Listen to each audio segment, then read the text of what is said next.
quiero pedirte que abras la palabra ahí donde estás. La segunda carta del apóstol Pablo a los Corintios, capítulo 12, dando continuación a nuestra serie. Algunos de ustedes no necesariamente han estado siguiendo la serie, como hemos dicho en otras ocasiones, por diferentes razones. Quizás no han estado aquí en cada momento.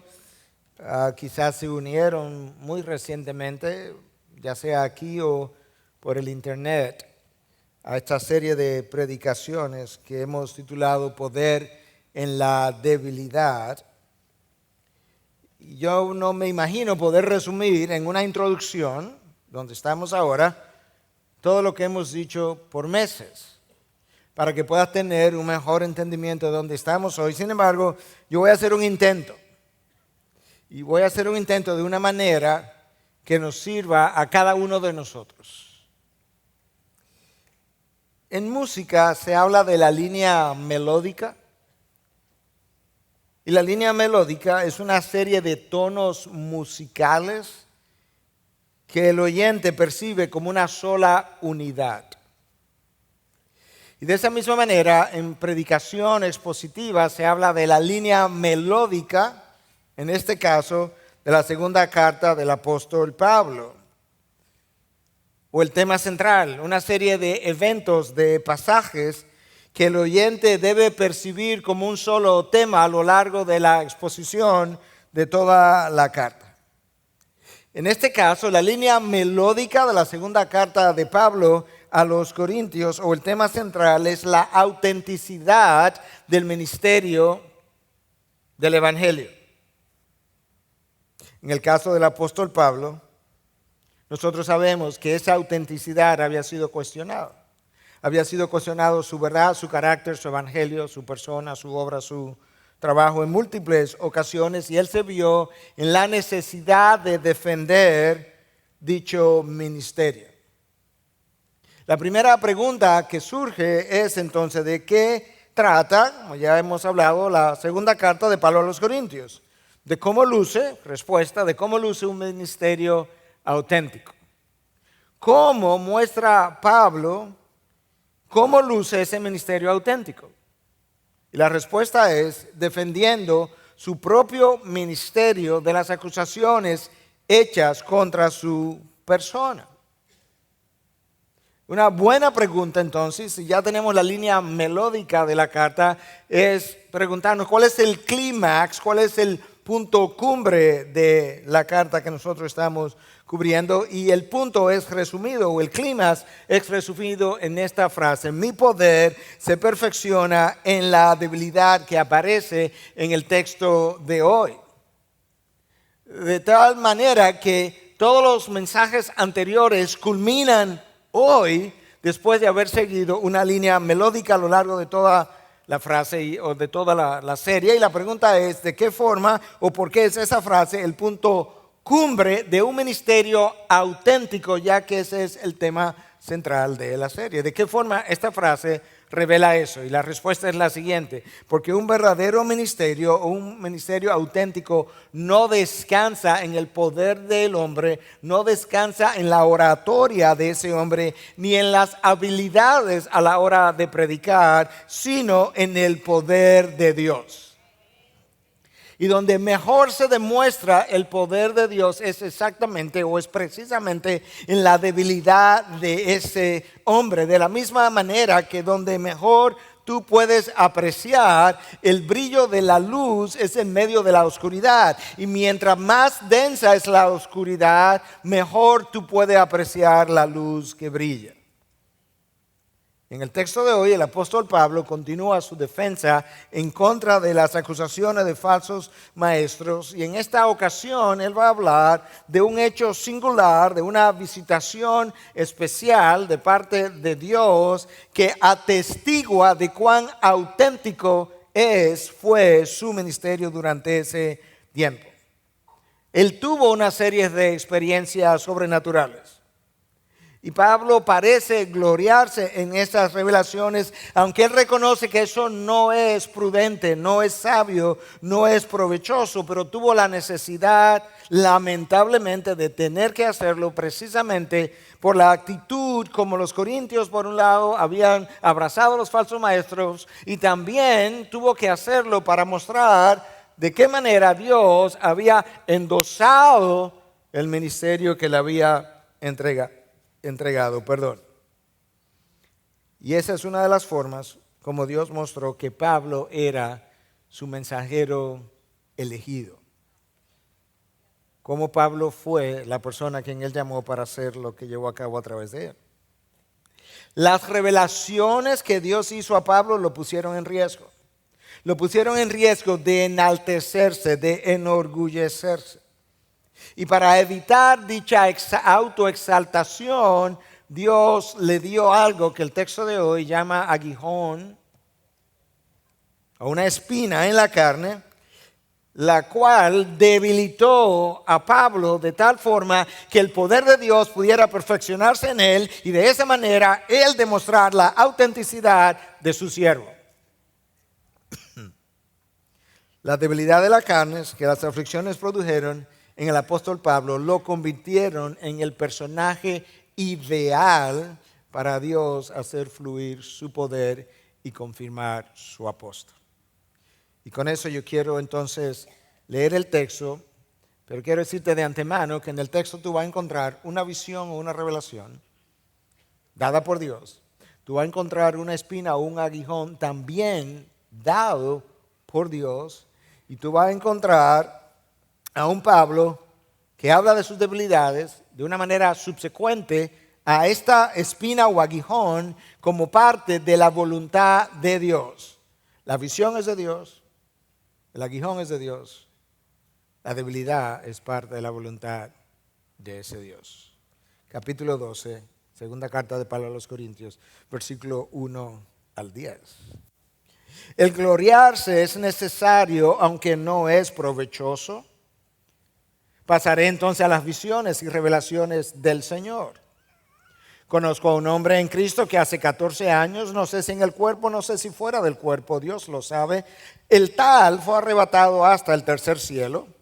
Y conozco a tal hombre, si en el cuerpo o fuera del cuerpo, no lo sé, Dios lo sabe, que fue arrebatado al paraíso y escuchó palabras inefables que al hombre no se le permite expresar. De tal hombre sí me gloriaré, pero en cuanto a mí mismo no me gloriaré sino en mis debilidades. Porque si quisiera gloriarme no sería insensato, pues diría la verdad. Mas me abstengo de hacerlo para que nadie piense de mí más de lo que ve en mí u oye de mí. Y dada la extraordinaria grandeza de las revelaciones, por esta razón, para impedir que me enalteciera, me fue dada una espina en la carne, un mensajero de Satanás que me abofeté para que no me enaltezca. Acerca de esto, 3 veces he rogado al Señor para que lo quitara de mí. Y Él me ha dicho, te basta mi gracia, pues mi poder se perfecciona en la debilidad. Por tanto, muy gustosamente me gloriaré más bien en mis debilidades para que el poder de Cristo more en mí. Por eso me complazco en las debilidades, en insultos, en privaciones, en persecuciones y en angustias por amor a Cristo, porque cuando soy débil, entonces soy fuerte. Palabra de Dios, la que acabamos de leer. Lo primero que encuentras es la visión o revelación de parte de Dios, que Pablo introduce en este caso, recordándonos que el gloriarse no es provechoso, no es de Dios, no es típico de un siervo manso y humilde, no es típico del evangelio. Sin embargo, lamentablemente será necesario. Versículo 1, primera parte, el gloriarse es necesario, aunque no es provechoso. Cuando Pablo habla de que fue necesario hacerlo, es porque en la circunstancia coyuntural en la que él se encontraba, los corintios lamentablemente no lo dejaron con ningún otro recurso que no fuera a hacer su defensa y gloriarse reconociendo la insensatez de dicha acción. De hecho, Pablo explica un versículo más adelante que yo no alcancé a leer, en el versículo 11, el por qué fue necesario hacer esto en medio de los corintios. Escucha, me he vuelto insensato, vosotros me obligasteis a ello.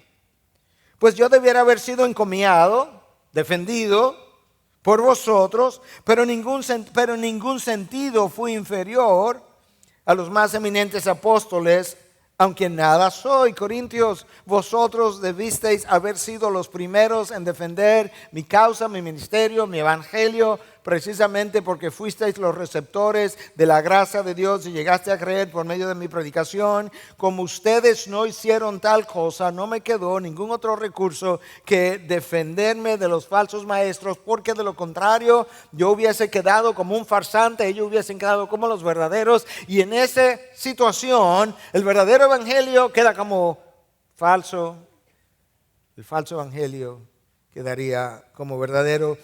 Ese no es un precio que yo estoy dispuesto a pagar. Una de las señales de la madurez espiritual es no ser engañado fácilmente. Esa no fue una señal que los corintios exhibieron, y una vez engañados no pudieron defender a Pablo. Es como Pablo comienza su revelación o la descripción de su revelación, y en la segunda parte del versículo 1 entonces él dice: pasaré entonces a las visiones, plural, y revelaciones del Señor. Pablo habla de estas cosas en plural porque ciertamente a lo largo de su ministerio fueron muchas las veces que él fue visitado sobrenaturalmente de parte de nuestro Señor, de una manera completamente sobrenatural. Desde el momento en que Pablo fue llamado, la primera aparición de parte de Cristo es justamente cuando Pablo perseguía a la iglesia. El Señor se le aparece, descrito en Hechos 9, específicamente versículo 3, y él ve al Cristo resucitado. Ahí tiene Pablo su primer encuentro sobrenatural con Dios. Y a partir de ahí, a lo largo del libro de los Hechos, tú encuentras visiones o visitaciones en Hechos 9:12, 16:9, 18, 9 y 10, 23, 11, 22, 17, 27, 23, múltiples, todo el tiempo. Ahora recuerda, nosotros no tenemos necesidad de esas visiones. La revelación de Dios ha sido completada, ha sido sellada, y nosotros tenemos eso por escrito. Pero Pablo recibió revelaciones por razones muy específicas. Número uno, en su condición apostólica, que nosotros no somos, no tenemos, hubo necesidad de Dios comunicarse con él de esa manera. Número dos, la Biblia no había sido completada, apenas teníamos el Antiguo Testamento, y la Biblia se iba a completar precisamente a partir de alguna de estas revelaciones sobrenaturales que Pablo y un Pedro habían estado recibiendo de parte de Dios. Y Pablo recibió revelaciones sobrenaturales dado lo sui generis o lo radical de su llamado. Convertir a un perseguidor de la iglesia de la noche a la mañana en un abrir y cerrar de ojos requirió de la aparición de un Cristo resucitado, como fue su caso y como leemos en el libro de los Hechos capítulo 9 y luego en el 22:6. Pero como fruto de esa visitación especial de este Cristo resucitado, Pablo quedó ciego. Cuando él queda ciego, no tiene idea qué estaba pasando, no tiene idea por cuánto tiempo va a permanecer de esa forma. Y durante ese tiempo de ceguera física, Dios se le apareció y le reveló quién vendría a imponer las manos sobre él y a orar por él para recobrar la vista. Y quizá Dios usó eso precisamente para que él no se desmotivara y pudiera esperar a dicha persona en tranquilidad. Pablo era judío. Los judíos tradicionalmente no se juntaban con gentiles. Los profetas en su enorme mayoría habían ido al pueblo judío. Cuando Dios lo llama, resulta que Pablo es llamado no al pueblo judío primordialmente, sino al pueblo gentil, para Pablo entender parte de ese cambio que tenía a la población acostumbrada a un tipo de administración, a un grupo en particular. Requirió una visitación de la cual tú lees en Hechos 22:17. Pablo es el emisario a llevar el evangelio a Europa, a otro continente. Él está tratando de evangelizar gente en un continente diferente y de repente se le aparece el varón de Macedonia o el varón macedónico que le llama, le dice, ven y ayúdanos. Y ahí va Pablo dirigido por otra visión sobrenatural y el evangelio llega a Europa como fruto de una de esas visitaciones especiales de Dios para con Pablo. 2 veces Dios visita a Pablo en momentos de dificultad. En una ocasión estando, ¿sabes dónde? En Corinto, en una ciudad tan difícil, con una iglesia tan compleja, tan carnal, tan inmadura como esta, quizás fue necesario que Dios visitara a Pablo para animarlo y decirle, no te preocupes, Pablo, yo tengo mucha gente, mucho pueblo en esta ciudad, permanece fiel a tu llamado. Y la otra ocasión fue en Jerusalén, mientras Pablo estaba en prisión, quizás preguntándose, ¿realmente así es que se trata al apóstol de Dios? Y finalmente, en uno de sus casi naufragios, tuvo 3 reales, 3 naufragios ocurridos, uno casi, en ese, que se relata en el libro de los Hechos también, Dios se le apareció para que Pablo instruyera al resto, más de 200 personas en la barca, que permanecieran dentro de la barca y si no lo hacían todos perecerían. Y ahí Dios visitó a Pablo. De manera que Pablo tuvo revelaciones, visitaciones suficientes para gloriarse, pero no quería hablar de ellas. No quería hablar de ellas por razones muy particulares, pero nosotros tenemos que recordar que tú y yo no vivimos de revelaciones sobrenaturales, nosotros vivimos de promesas escritas en su palabra. El pueblo de Dios no vive de revelaciones extra bíblicas, vive de la palabra ya revelada para nosotros, promesas. Nosotros hoy en día no somos apóstoles, nosotros no estamos escribiendo la Biblia, nosotros no hemos pasado por situaciones tan complejas y difíciles como la que el apóstol pasó para necesitar una visitación especial de parte de nuestro Dios y por tanto nosotros más bien confiamos en las promesas ya hechas y conocidas. Pablo continúa entonces describiendo esta revelación que no aparece en el libro de los Hechos, pero que está aquí en el texto de hoy. Versículos 2 y 3. Conozco a un hombre en Cristo que hace 14 años, no sé si en el cuerpo, no sé si fuera del cuerpo, Dios lo sabe, el tal fue arrebatado hasta el tercer cielo. Y conozco a tal hombre, repetición, si en el cuerpo o fuera del cuerpo, no lo sé, Dios lo sabe. Pablo describe esto como en tercera persona, como si él no estuviera hablando de sí mismo, lo cual era acostumbrado en el primer siglo y de hecho todavía hoy en ocasiones yo le pido a Dios, usted me ha escuchado, que fortalezca a su siervo a la hora de predicar, como si yo estuviese hablando de otra persona que no fuera yo mismo y de esa manera entonces Pablo está hablando de este hombre que tuvo esa revelación y nosotros podemos a partir de lo que leímos hacer varias observaciones. Número 1, hace 14 años que esto ocurrió. Esta carta probablemente se escribió alrededor del año 55. Eso nos pone alrededor del año 41, el año 42 más o menos.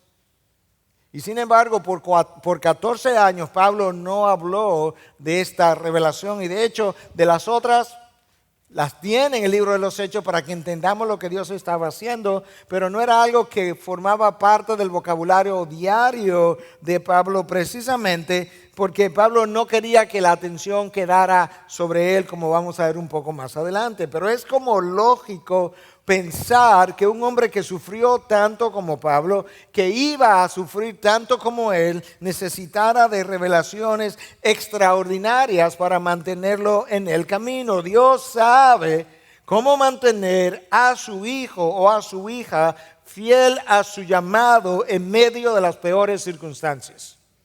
Dios sabe cómo hacerlo. Pablo no pudo determinar qué fue lo que ocurrió. Él no sabe si Dios se lo llevó en cuerpo y alma, o si solamente su alma fue llevada y el cuerpo dejado aquí en una especie de éxtasis o de trance. Él no sabe. Él dice, Dios lo sabe. Sabemos que Pablo fue a la presencia de Dios, por lo menos así concluye la mayoría, porque en el versículo 2 él habla de que fue al tercer cielo y muchas especulaciones se han hecho, no sabemos lo que es el tercer cielo, pero en el versículo 4 ese mismo lugar es descrito como el paraíso, y en el contexto en el que esta gente vivió, para ellos el paraíso era nada más y nada menos que el lugar de la morada de Dios. Y esto es extraordinario cuando tú piensas que un mortal, que un hombre terrenal subió a territorio celestial a tener una entrevista, conversación con Dios. Nosotros estamos más acostumbrados a gente descendiendo del cielo, ángeles. Nosotros estamos más acostumbrados a la dirección opuesta, Moisés, Elías descendiendo al monte de la transfiguración, a hablar con Jesús y fortalecerlo. Nosotros hemos aprendido acerca de Moisés, que hablaba con Dios cara a cara en el tabernáculo, pero en este caso no hay nadie descendiendo, hay uno ascendiendo al paraíso a encontrarse con Dios y a recibir revelaciones. ¿Te imaginas lo que eso debió haber representado para este hombre? Wow. Quizás eso, lo que él vio, lo que él oyó, es lo que hace que Pablo prefería partir a permanecer de este lado de la eternidad. A nosotros se nos dificulta dejar este mundo, pero la razón por la que ocurre es porque nosotros quizás no conocemos lo que Pablo conoció, pero como dicen en inglés, he knew better. Él conocía mejor que nosotros las cosas que nos esperaban y por eso estaba anhelando llegar al lugar donde él había visitado 14 años atrás. Versículo 4, fue arrebatado al paraíso, escuchó ese hombre de quien él habla él mismo, escuchó palabras inefables que el hombre no se le permite expresar. Quizás hablarle de cosas celestiales a personas terrenales quizás no vaya a ser de mucho provecho. Quizás hablar de cosas extraordinarias, pudiéramos nosotros no saber aquilatarlas y terminar ordinarizando lo extraordinario. Quizás era mejor no hablar. O quizás si alguna de esas cosas hubiesen dicho, algunos de nosotros hubiésemos terminado empujando eso a la especulación y quién sabe cuál otra razón Dios pudo haber tenido, pero el silencio de Pablo acerca de revelaciones y de esta visitación al tercer cielo contrasta enormemente con cuánto han hablado aquellos que supuestamente han visitado el cielo o el infierno acerca de lo que vieron y oyeron, y sin embargo el apóstol verdadero permanece en silencio y lo considera prudente no hablar de esto. Escucha a Pablo acerca de esta revelación, ¿qué más él dice? De tal hombre sí me gloriaré, pero en cuanto a mí mismo no me gloriaré sino en mis debilidades. Pues si quisiera gloriarme no sería insensato, pues diría la verdad. Mas me abstengo de hacerlo para que nadie piense de mí más de lo que ve en mí u oye de mí. Pablo sigue hablando en tercera persona y dice, si yo usara mi verbo para gloriarme de lo que escuché, yo estaría hablando verdad y por tanto no sería insensato, sería cierto, verdadero, pero yo no quiero hacer eso, yo no quiero que la luz esté sobre mí, no quiero ser centro de atención. De hecho, si alguien ve en mí algo extraordinario, si alguien oye de mí algo extraordinario, yo no quisiera que llegara a la conclusión de que yo soy alguien así de extraordinario, sino un mero mortal, común, corriente, de tal forma que no quiero que nadie piense más de mí que aquello que ve y aquello que oye con el ojo natural. De apariencia poco atractiva, como algunos describen, con una oratoria no tan excelente. Así es que yo quiero ser percibido. Yo no quiero oscurecer en lo más mínimo el brillo de la gloria de mi Dios. Y nosotros tenemos que pensar y pausar un poco acerca de esto, porque frecuentemente es la falta de meditación en estas cosas que nos da esa idea agrandada o agigantada de nosotros mismos. Cuando te ves a ti mismo al lado de la majestad de Dios, tú y yo aprendemos de cuán pequeños somos y la creación a nuestro alrededor nos recuerda de nuestra pequeñez. Y si grande es la creación, imagínate el Creador. Cuando tú ves tu pecado al lado de la santidad de Dios, tú aprendes cuán inmerecida es la gracia que te perdonó. Cuando tú ves lo poco de lo que tú eres capaz y puedes ver y leer en la palabra de cuánto Dios es capaz, tú puedes entonces concluir cuán limitado tú y yo somos. Y por tanto, Pablo, conociendo todo eso, dice, yo no quiero hablar de revelaciones que vayan a poner el foco como esa luz perseguidora en mi persona y mejor permanezco en silencio. Esa es la visión. En segundo lugar, yo quiero que veamos el aguijón de la carne dado por Dios. La visión fue dada por Dios, el aguijón fue dado por Dios al apóstol Pablo, y que veamos el propósito del mismo, versículo 7. Y dada la extraordinaria grandeza de las revelaciones, por esta razón, para impedir que me enalteciera, me fue dada una espina en la carne, un mensajero de Satanás que me abofetee para que no me enaltezca. La palabra traducida como espina es una estaca. En otras palabras, de esta forma, Pablo quizás nos está tratando de comunicarnos a nosotros. Esta no es una espinita, esto no es una dificultad pequeña, esto es algo grande, esto es algo extraordinario, esto es algo doloroso, pero eso me fue dado. Nosotros no sabemos mucho prácticamente nada, acerca de la naturaleza del aguijón o de la estaca o de la espina. Algunos han especulado que se trata de algún padecimiento físico y se ha hablado de paludismo, se ha hablado de malaria, se ha hablado de sus ojos con problemas a partir de algo que él dice en Gálatas 6 acerca de escribir con letras grandes. Algunos han hablado que el aguijón verdaderamente eran las vicisitudes múltiples y difíciles a través de las cuales Pablo cruzó en la vida. Y otros todavía piensan que el aguijón son estos falsos maestros con estas acusaciones continuas que pesaban sobre el corazón de Pablo y de las cuales él tuvo que defenderse una y otra vez. Y la verdad es que nosotros no sabemos con certidumbre qué fue el aguijón, pero tampoco estamos en completa ignorancia acerca de este aguijón. Lo primero que tú y yo sabemos por el mismo texto es que el aguijón le fue dado a Pablo soberanamente de parte de Dios. Vino de parte de Satanás, pero a hacer el trabajo de Dios. Como la cruz. La cruz fue llevada a cabo de parte de Satanás. Claro que fue llevada a cabo de parte de Satanás. Él movió el corazón de los gobernantes, él movió el corazón de las multitudes, de Pilato, de Herodes, de los judíos, de los gentiles, y clavaron a Cristo en la cruz con participación de Satanás, pero para hacer el trabajo de Dios.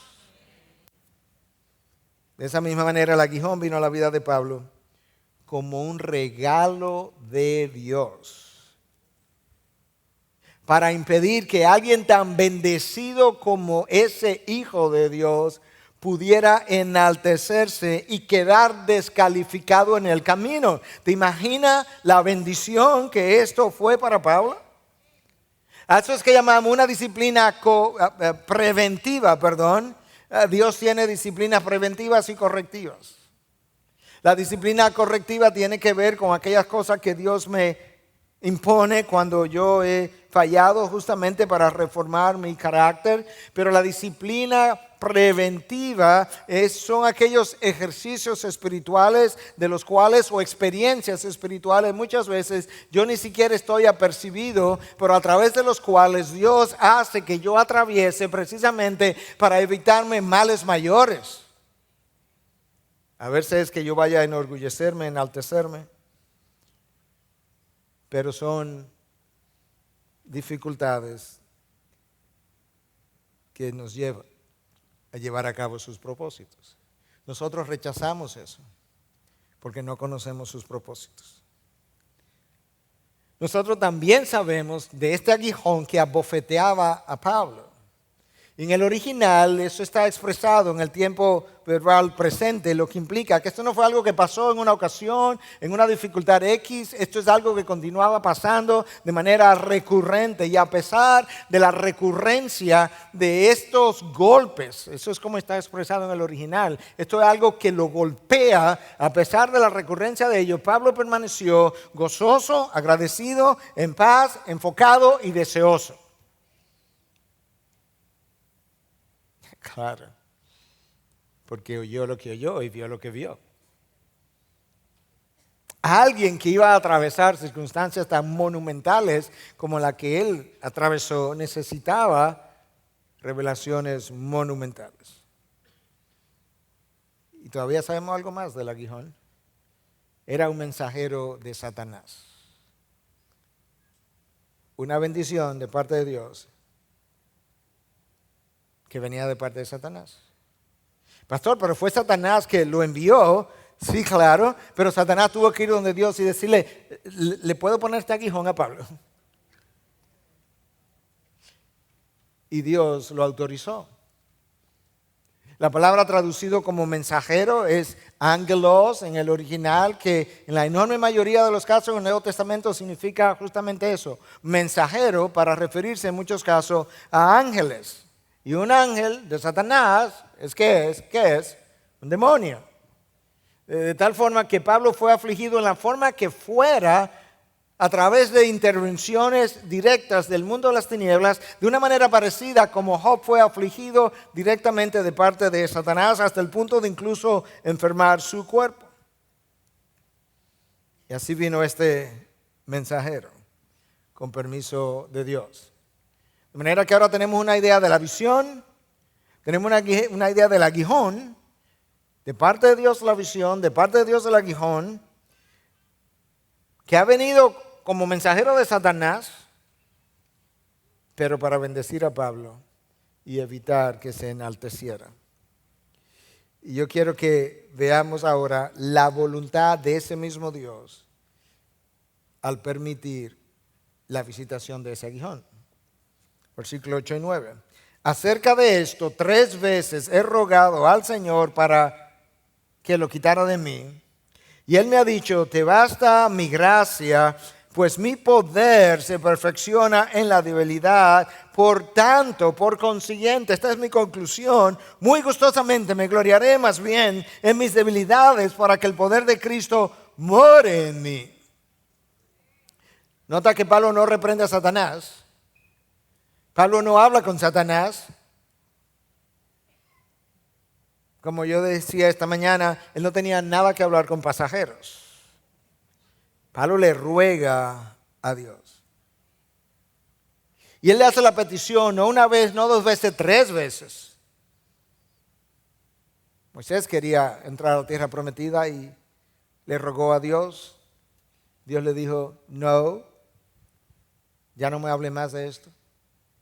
Cristo va al huerto de Getsemaní, se arrodilla y habla con Dios y le ruega 1, 2, 3 veces, Señor, si es posible que esta copa pase de mí. Y Dios dice, no. Pablo ha abrazado este aguijón porque él sabe que la permanencia o la negación de la petición no es un reflejo de la falta de benevolencia en su Dios, sino que representaba parte de su voluntad buena, justa, santa, soberana para el bien de Pablo. Él conoce el carácter de su Dios. Él sabe que es una imposibilidad en el corazón de su Dios permitir una circunstancia en la vida de cualquiera de sus hijos que no tenga por fin la bendición de dicho hijo. Lamentablemente nosotros tenemos la imaginación completamente o el pensamiento distorsionado. Esto es como nosotros pensamos. Bendiciones de parte de Dios, dificultades de parte de Satanás. Y Dios dice, ¿en qué momento entre este punto aquí y este aquí yo perdí mi soberanía? De parte mía te digo que yo estoy en medio de las bendiciones y en medio de las dificultades porque yo las orquesto, las ordeno y las uso todas igualmente, una al igual que la otra, para el beneficio de mis hijos y la gloria de mi nombre. ¿Te imaginas qué clase de Dios tú y yo tenemos? Miramos las bendiciones y decimos, wow, ahí está Dios. Miramos las dificultades y decimos, aquí está Dios igualito. Nuestra paz no depende de circunstancias. Nuestra paz no depende de lo que ocurre, no depende de cómo las cosas nos favorecen o nos desfavorecen. Nuestra paz está anclada en una persona y su nombre es Jesús y está de aquel lado de la eternidad con sus ojos puestos de este lado de la eternidad. Él controla las cosas, Él controla las personas y Él controla las circunstancias. Por tanto, yo no necesito ver cómo esas cosas me favorecen o desfavorecen. Él las controla. Y Él me favorece. Dios no eliminó la aflicción de Pablo, pero tampoco se cruzó de brazos. Tampoco le dijo a Pablo, hey Pablo, tú perseguiste mi iglesia. Esto es lo que te toca ahora. Ojo por ojo y diente por diente. Ya tú estás salvo, pero tú tienes que sufrir un poco por el sufrimiento que le causaste a los míos. Eso no es lo que Dios dice. Dios le deja la aflicción, pero Dios hace algo. ¿Y qué es lo que Dios hace? Dios aumenta su gracia. Nosotros no vivimos de sustitución.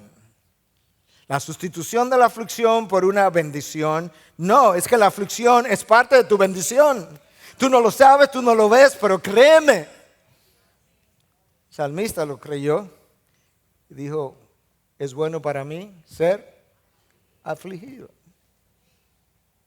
¿Tú ves cómo el salmista conocía a Dios mejor que nosotros? Te voy a decir quién más conoció a Dios mejor que nosotros.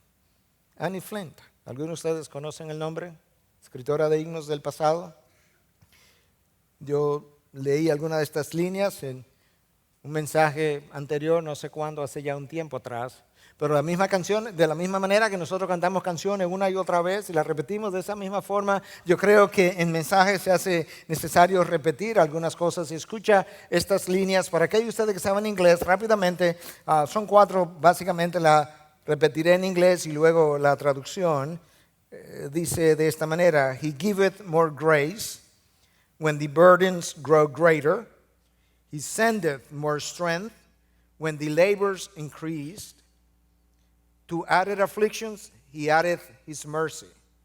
To multiply trials, His multiplied peace. Él da más gracia cuando las cargas aumentan. Él envía más fortaleza cuando las luchas incrementan. A mayor aflicción, mayor su misericordia. Si mayores son las pruebas, Él multiplica su paz. Nosotros no vivimos de sustitución. Nosotros vivimos agarrados de su gracia.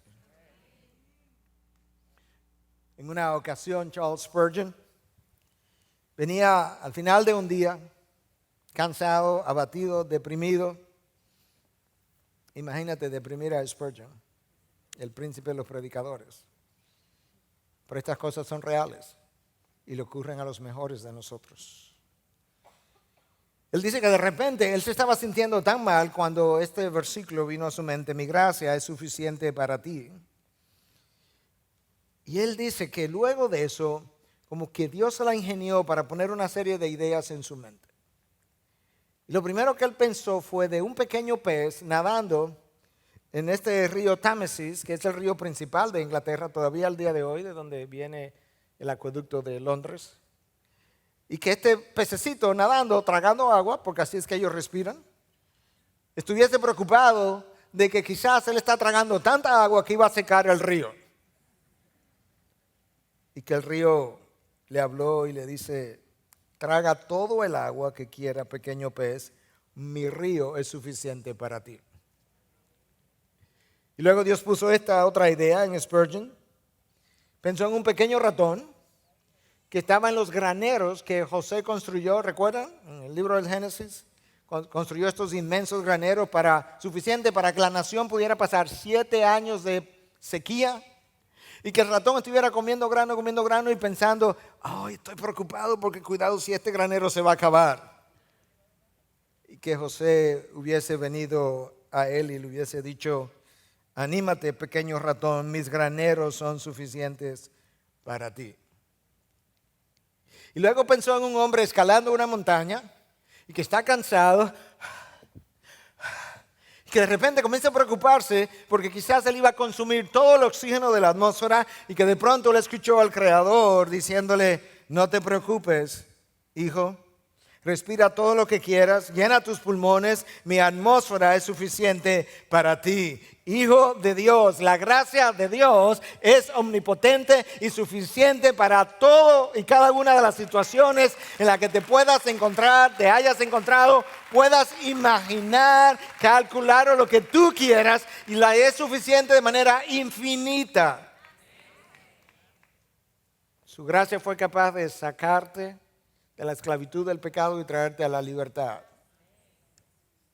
Su gracia fue capaz de sacarte de la muerte y traerte a la vida. Y su gracia es capaz ahora de mantenerte, de preservarte entre el punto en donde estás y el punto de encuentro con Dios. Y Judas, el hermano de Jesús, no Judas Iscariote, entendió eso tan bien que cuando le tocó escribir su carta, en el versículo 24 y 25 dice, y a aquel que es poderoso para guardaros sin caída, poderoso, y para presentaros sin mancha en presencia de su gloria con gran alegría al único Dios, nuestro Salvador, por medio de Jesucristo, nuestro Señor, sea gloria, majestad, dominio y autoridad, antes de todo tiempo y ahora y por todos los siglos. Amén.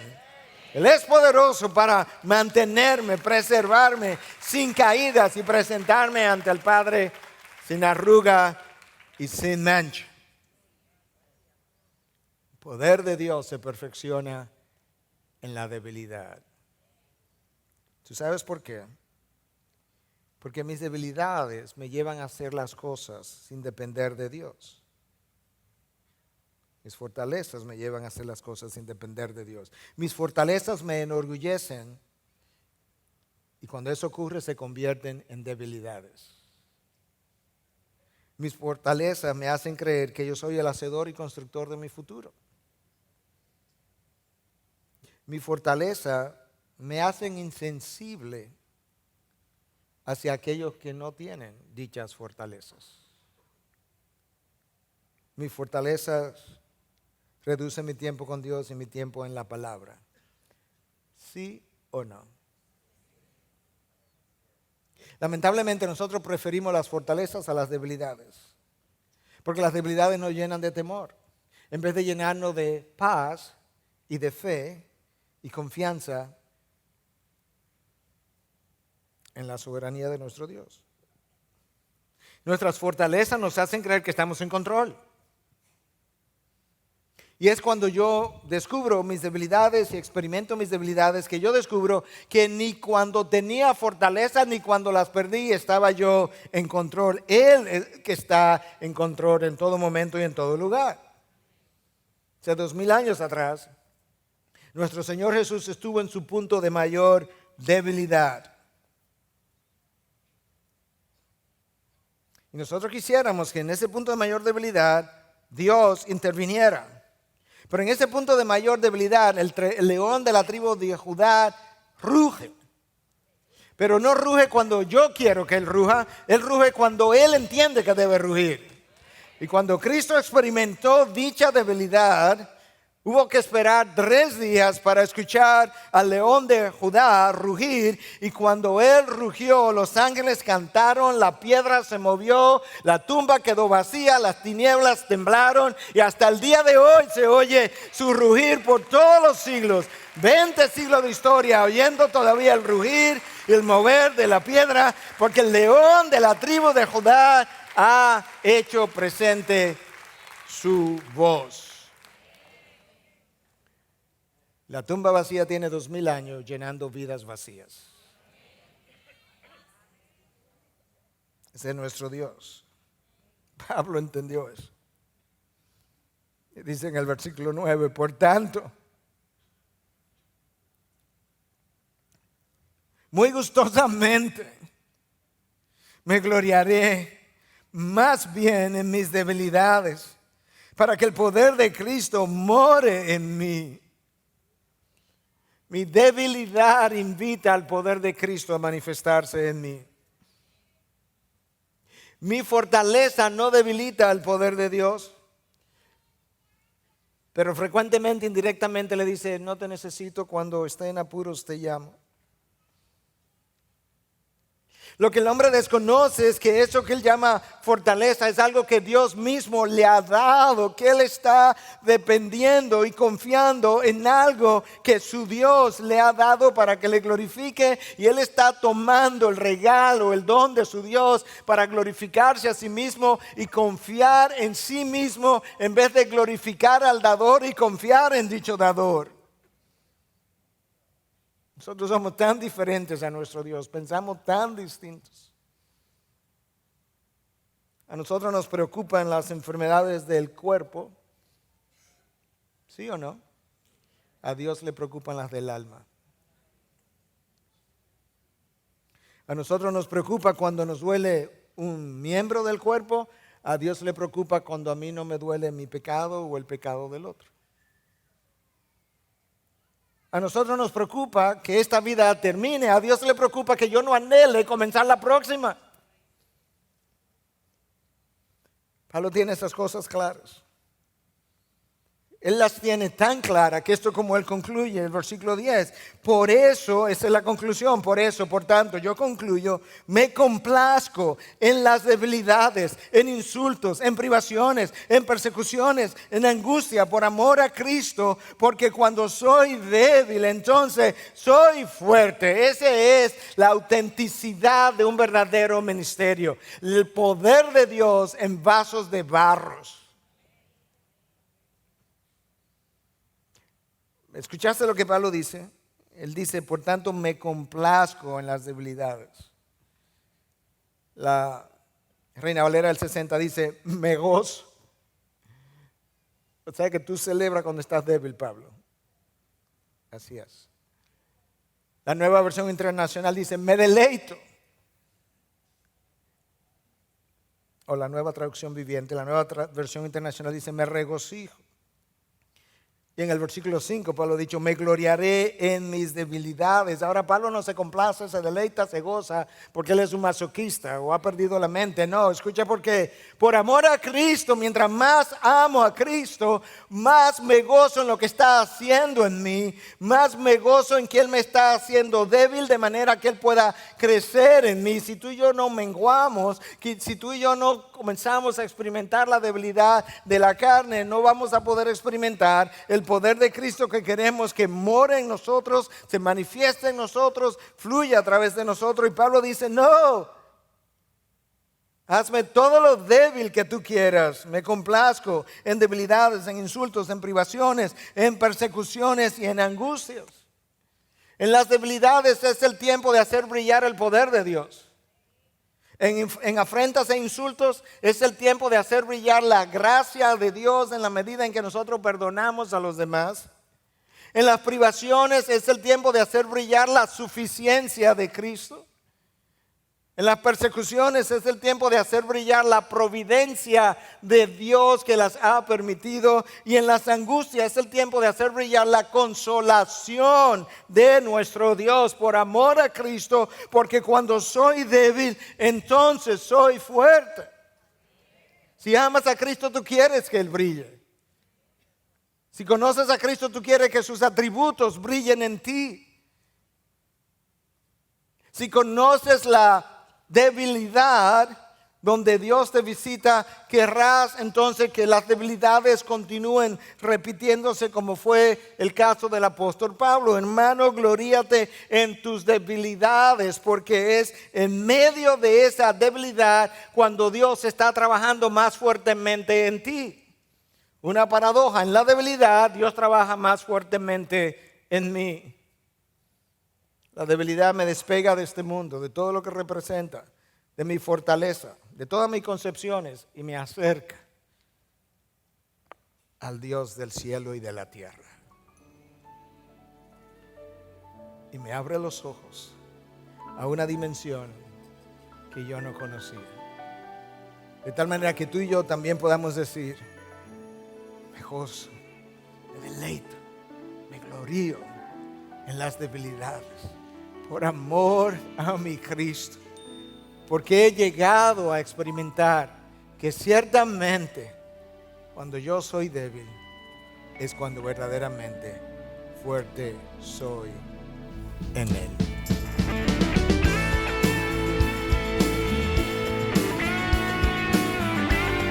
Esta es una producción que llega hasta ustedes gracias a los aportes de individuos y empresas comprometidos con la defensa de la fe. Para más información, preguntas y comentarios, visite nuestra página de internet www.integridadysabiduría.org. En esta página encontrará información sobre la producción de este y otros recursos que ponemos a su disposición, como también las formas en las que usted puede contribuir con la producción de programas como estos. Les invitamos nuevamente a visitar nuestra página de internet www.integridadysabiduría.org. Será hasta la próxima cuando nos reencontremos en su palabra.